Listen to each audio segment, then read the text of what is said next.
Oi, alunas, tudo bem? Eu sou a Maria. Olá, e eu sou Marilyn. Eu e a Maria somos estudantes do curso de Letras Português e Espanhol da Universidade Federal da Fronteira Sul. Então, estamos fazendo estágio supervisionado em língua portuguesa. Nossas orientadoras são as profs Ana Rita, do Colégio João Paulo, e a prof Andréia. Eu vou estar explicando um pouquinho sobre o simbolismo. Então, o simbolismo surgiu em 1893. O marco do seu surgimento foi com a obra Missal e Broquéis, de Cruz e Souza, que ele foi considerado um dos maiores representantes desse movimento aqui no Brasil. E em que contexto, então, esse movimento literário aconteceu? É sempre interessante a gente saber em qual contexto o autor estava situado. Então, a gente tem, no final do século XIX, a industrialização chegou aqui no Brasil, né? Já tinha iniciado na Europa, então aqui demorou um pouquinho para chegar, mas os cafeicultores começaram a investir em indústrias, né? Inicialmente indústria alimentícia e indústria têxtil. Então, mas qual o movimento assim que a gente tem que pensar que foi importante, né? Se evidenciou a desigualdade social, né? Porque com a industrialização, os burgueses, né? A burguesia enriquecia cada vez mais, né?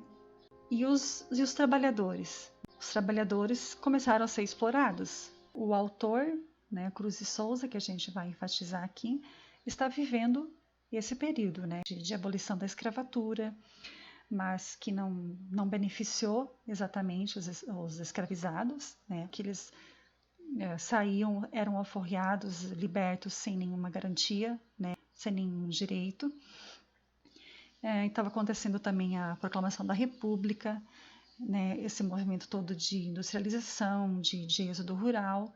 Então era nesse contexto, né, nessa realidade que o autor estava vivendo, né, que estava acontecendo esse movimento literário. As principais características do simbolismo é a não racionalidade, a imaginação, sensações espirituais e místicas, a sinestesia, a literação e a assonância.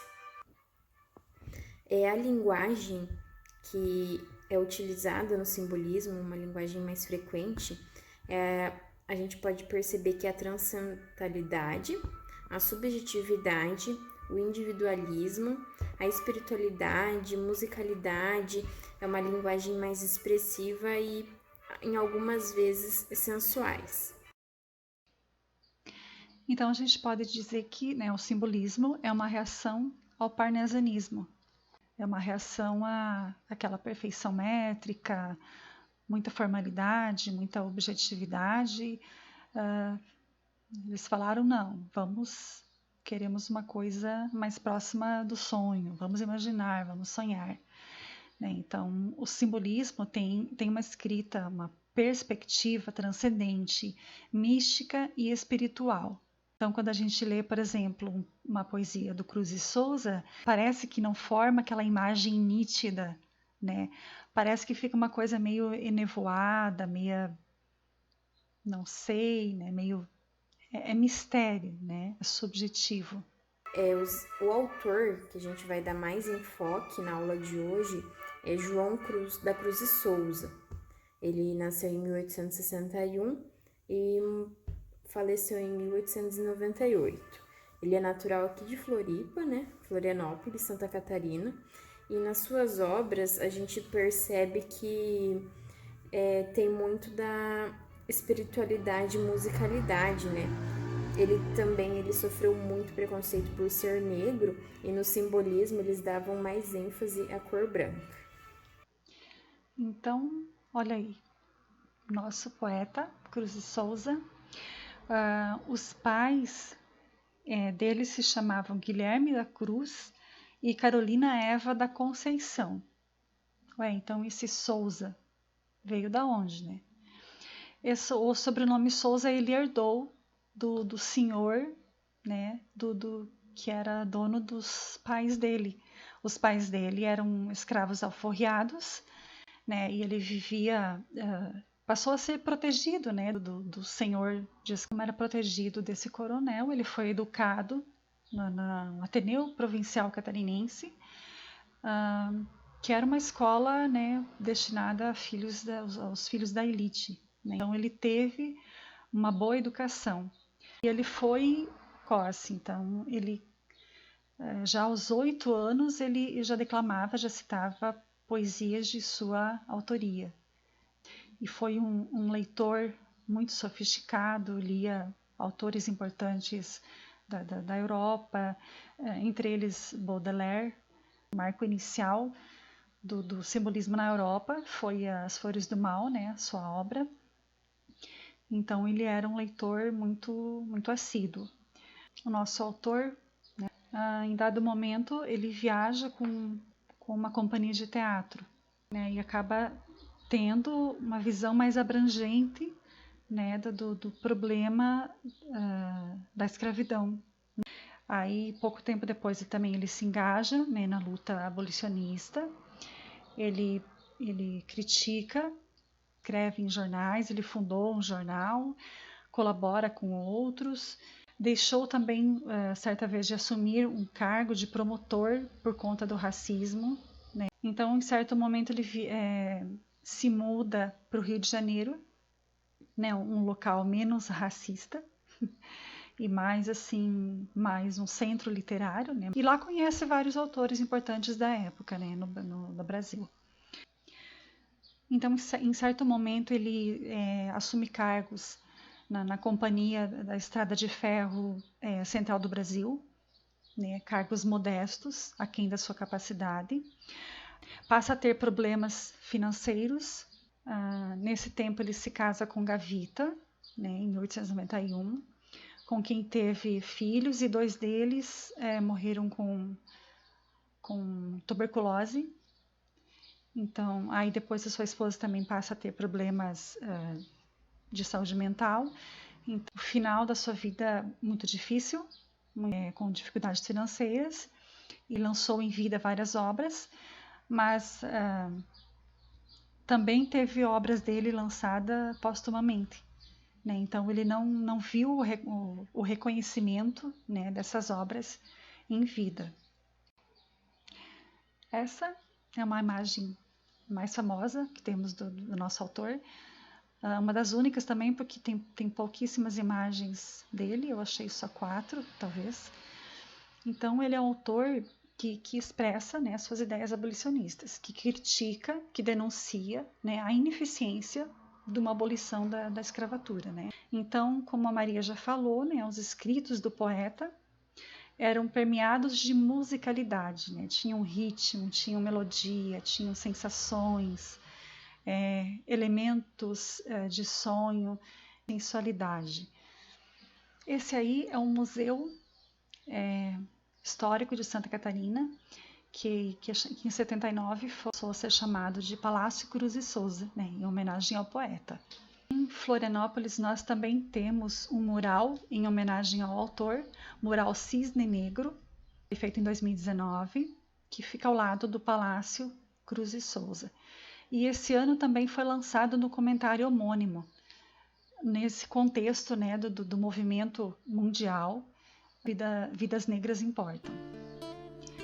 Então vamos a uma poesia do Cruz e Souza, Violões que Choram. Foi uma publicação póstuma na obra Faróis, então ele acabou não vendo o reconhecimento, né, os elogios à sua obra, né, à sua poesia. Plangentes violões dormentes, monos, soluços ao luar, choros ao vento, tristes perfis os mais vagos contornos, bocas murmurejantes de lamento. Noites de além, remotas que eu recordo, noites da solidão, noites remotas, que os azuis da fantasia abordo, vou constelando de visões ignotas.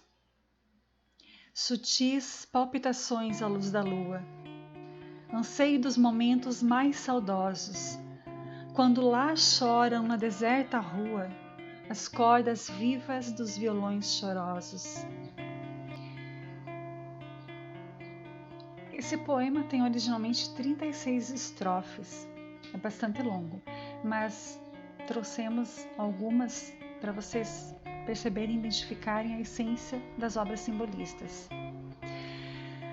Quando os sons dos violões vão soluçando, quando os sons dos violões nas cordas gemem e vão dilacerando e deliciando, rasgando as almas que nas sombras tremem. Harmonias que pungem, que laceram, dedos nervosos e ágeis que percorrem cordas e um mundo de dolências geram, gemidos prantos que no espaço morrem. E sons soturnos, suspiradas mágoas, mágoas amargas e melancolias, no sussurro monótono das águas, noturnamente entre ramagens frias. Vocês percebem também figuras de linguagem aí, né? As repetições de letras, de palavras, né? V, Z, violões. Então tem essa musicalidade, né? Essa lírica. Vozes veladas, veludosas vozes, volúpias dos violões, vozes veladas, vagam nos velhos vórtices velozes dos ventos vivas vãs vulcanizadas. Tudo nas cordas dos violões ecoa, e vibra e se contorce no ar convulso. Tudo na noite, tudo clama e voa, sob a febril agitação de um pulso. Que esses violões nevoentos e tristões são ilhas de degredo atroz, funéreo. Para onde vão, fatigadas do sonho, almas que se abismaram no mistério? Que encantos acres nos vadios rotos, quando em toscos violões, por lentas horas, vibram com a graça virgem dos garotos, um concerto de lágrimas sonoras. Quando uma voz em trêmulos inseta, palpitando no espaço ondula, ondeia, e o canto sobe para a flor deserta, soturna e singular da lua cheia. E para quem conseguiu ficar até o final dessa videoaula, agradecemos, recomendamos a leitura de Cruz de Souza. Então, até mais, até a próxima.